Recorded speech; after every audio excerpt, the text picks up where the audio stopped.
मित्रांनो, आता काल आपण रेनॉल्ड पेन बद्दल बोललो होतो. आता 5वी ते 7वी आम्हाला शाई पेन होता. शाई पेन नंतर आता आम्हाला रेनॉल्ड पेन आला.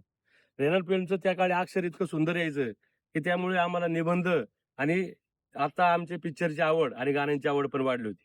आम्ही पूर्ण त्या काळच्या पिक्चरची आमची आवडती गाणी होती त्या पेनाने आम्ही सगळी लिहून काढायचो. ती लिहून काढता ती गाणी आमची पाठ व्हायची आणि स्वतःच गुणगुणत बसायचो. त्यावेळेस भोसरीमध्ये कोचिंग क्लासेस 3 होते. एक राक्षे मामांचा, ज्यांना आम्ही प्रेमाने बीडी मामा म्हणायचो. दुसरं सक्सेस क्लासेस होतं, पाटील सर. आणि तिसरं वाडेकर क्लासेस. तर आम्ही सगळे वाडेकर क्लासेसमध्ये होतो.